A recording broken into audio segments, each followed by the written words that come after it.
E aí parece que ninguém respira, ninguém toma água, né? Ninguém precisa de árvores, né? Tem gente inútil, né? e assim, os animais, né? Parece que não tem valor, né? Para as pessoas. A gente tem que começar a valorizar a nossa vida, né? Que é esse meio ambiente, né? Porque se eu não amo, não penso nessa natureza, não penso nesse meio ambiente, né? Eu estou fazendo uma coisa por fazer, né? Não é legal.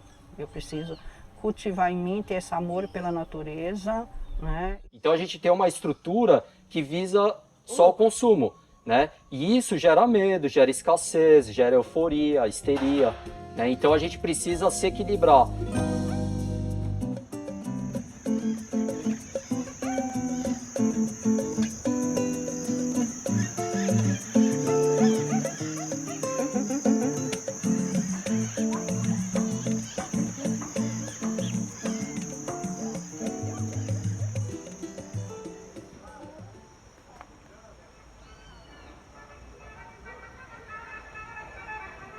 Alô, Rio Grande da Serra! Chegou uma novidade para você, cliente. Então, eu sou Luísa, moro em Ribeirão Pires, mas morei 23 anos aqui no Rio Grande da Serra e aqui que eu aprendi a amar Rio Grande da Serra, né? Então, eu cheguei aqui em São Paulo há uns 45 anos atrás, né? Morei em Santo André, de Santo André, a gente conseguiu comprar um terreninho aqui na Suzuki e nós viemos embora para cá. E lá que eu comecei.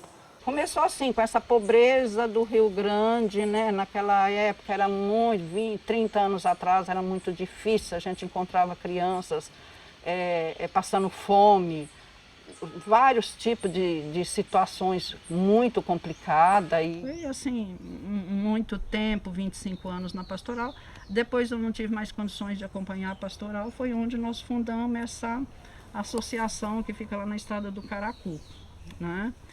E essa aqui, que eu fui presidente também do Fibra da Serra durante 8 anos.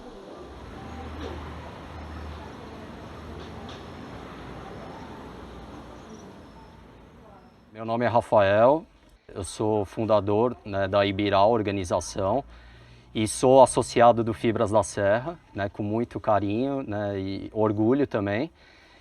E tanto a Ibirá quanto o Fibras, a gente trabalha com a ressignificação do resíduo, né?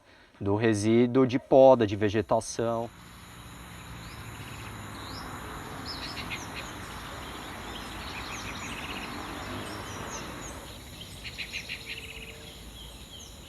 Eu sou uma monitora de costura, ensino bordado e trabalho também em casa, que eu tenho o meu ateliê onde eu costuro e também faço minhas coisas de fibra e também reverto em vendas. Tudo em torno assim de uma costura. Eu moro num lugar onde tem um pedacinho da Mata Atlântica dentro das minhas terras e nas laterais. Então eu convivo muito bem porque pelos animais, pelas aves, por tudo que ela tem. Eu acordo com tucanos cantando. É uma mata nativa mesmo, ela é original.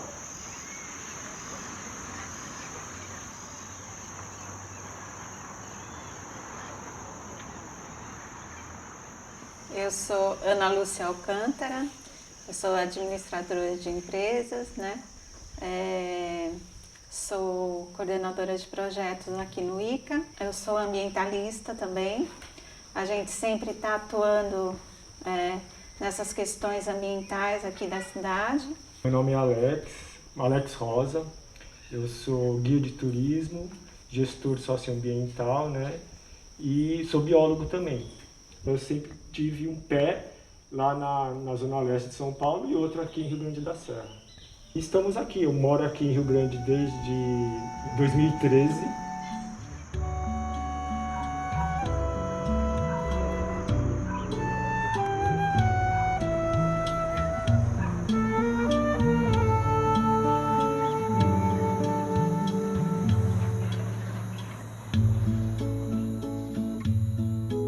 Meu nome é Adriane, tenho 25 anos.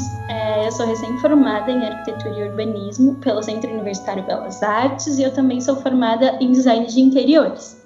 Vocês têm potencial da natureza, mas vocês não usam esse potencial. Muitas vezes vocês não sabem como usar, como a gente vai usar, o que a gente precisa fazer, o que poderia ser feito, como outras pessoas conseguem ter essa relação com a natureza.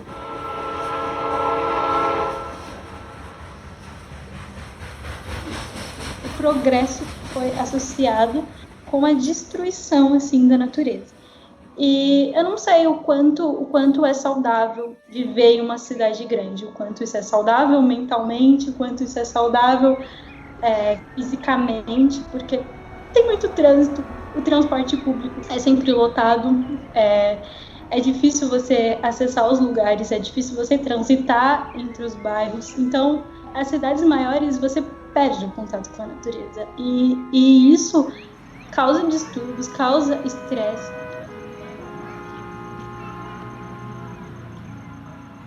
A gente precisa começar a pensar que está tudo interligado, que não é que você vai desmatar um lugar, por exemplo, na questão das queimadas, né, o que aconteceu no Pantanal recentemente, não é porque você vai desmatar no Pantanal que você que mora em São Paulo não vai sofrer.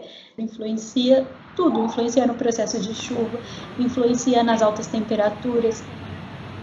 Eu acho que os governos estão muito omissos, né? Porque dói demais de ver aquelas criações morrendo queimada, passando fome agora, os filhotinhos. Não tem ninguém para controlar e isso é criminoso. O ser humano precisa estar integrado à natureza, né? A natureza não é ali, a natureza somos nós, né? Então a gente não pode se afastar dela, né? Isolar ela e também não destruir ela. O ser humano precisa se envolver numa pandemia, numa mortandade de humanos, para poder se conscientizar o que ele está errando. Ele está errando no seu consumo, né? O que ele está pondo para dentro do seu organismo. Isso está envolvido com o mundo? Está envolvido. E uma árvore nos atrapalha, um animal nos atrapalha, o passarinho cantando.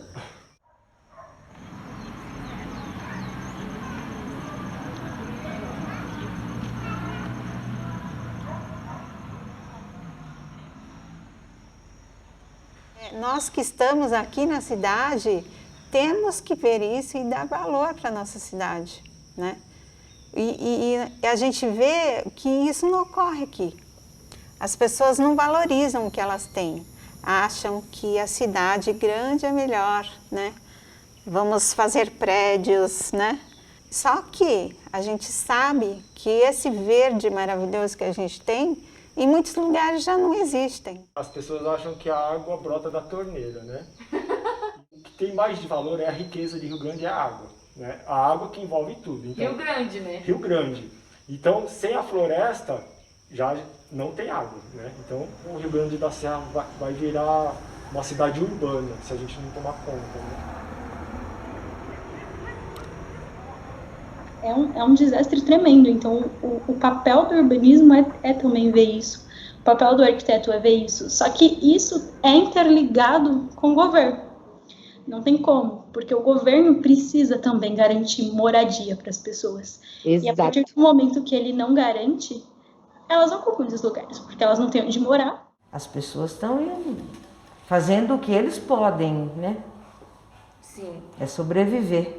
Então, para ele é indiferente, cortar ou não cortar, ele vai querer um lugar para morar. Moço garante, o moço garante, mandioca garantida, se não cozinhar devolve o dinheiro.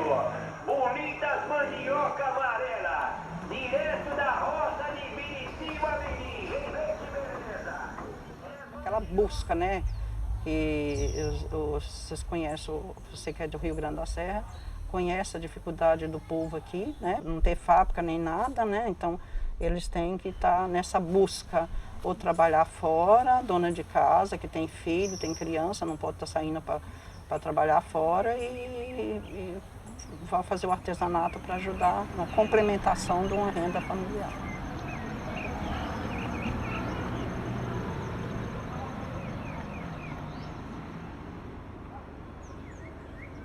O trabalho começou muito tempo atrás, uns 15 anos atrás, quando começamos a pensar assim, o que fazer pela natureza, o que fazer pelo meio ambiente.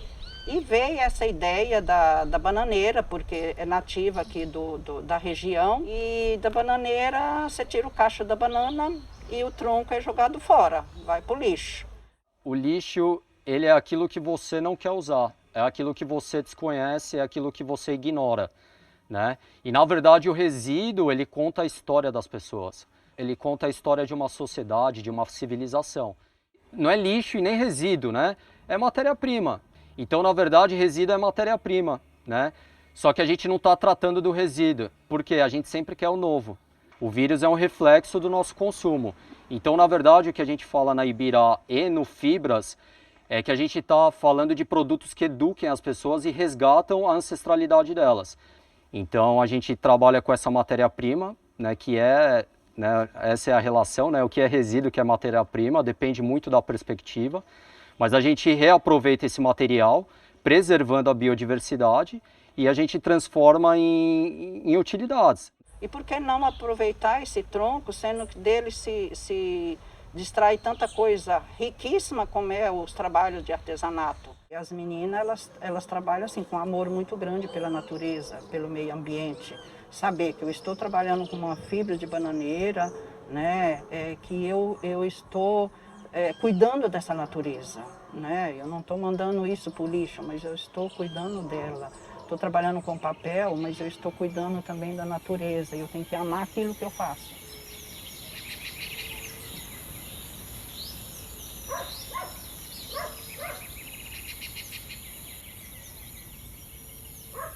Então, a arte está envolvida em todas as ações que a gente faz no dia a dia. Então, no início, a gente começou a fazer performance, né? Que era uma arte envolvendo dança, música, né? E teatro também. Então, a arte, ela pode ser tudo, né? Ela pode ser uma folha que cai no chão, né? Então, acho que tudo envolve a arte, né? Desde o que a gente prepara o alimento, o que veio dos nossos antepassados. Então, a gente trabalhou um pouco a conscientização ambiental pela arte, né? Eu já sou de uma região do norte de Minas que o povo ama muito o artesanato. Amo tudo de lá e eu acho que foi por isso essa paixão, sabe? Pelo artesanato, pelo meio ambiente.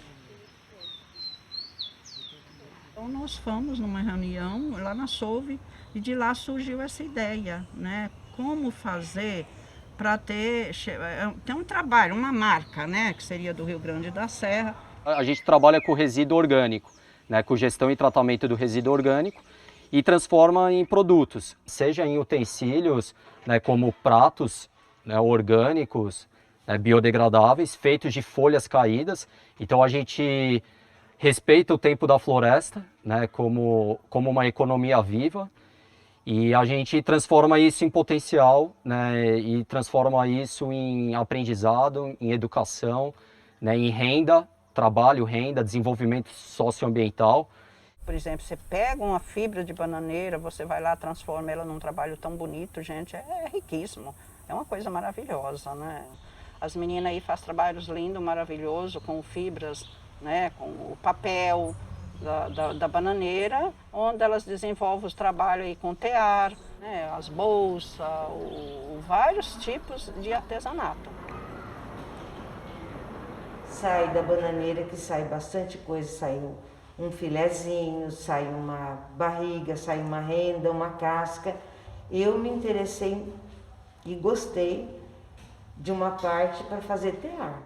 Para mim é um tecido que eu vou modelar o que eu quero. Eu aprendi sozinha a lidar com o tear. Tem 196 linhas. Então, desde como passar a linha, a começar o trabalho e a tirar o trabalho, porque é um processo, não é difícil, é fácil, mas se não saber tirar direitinho é perdido. Depois que ela saiu, que ela sabe passar a linha, que ela sabe começar, ela sabe tirar, ela vai gerar renda para ela. Tem o artesanato, mas não tem quem compra, porque, né, a gente não tem muito apoio, né, da cidade. né? Para levar isso para frente, precisaria de uma plantação de bananeira.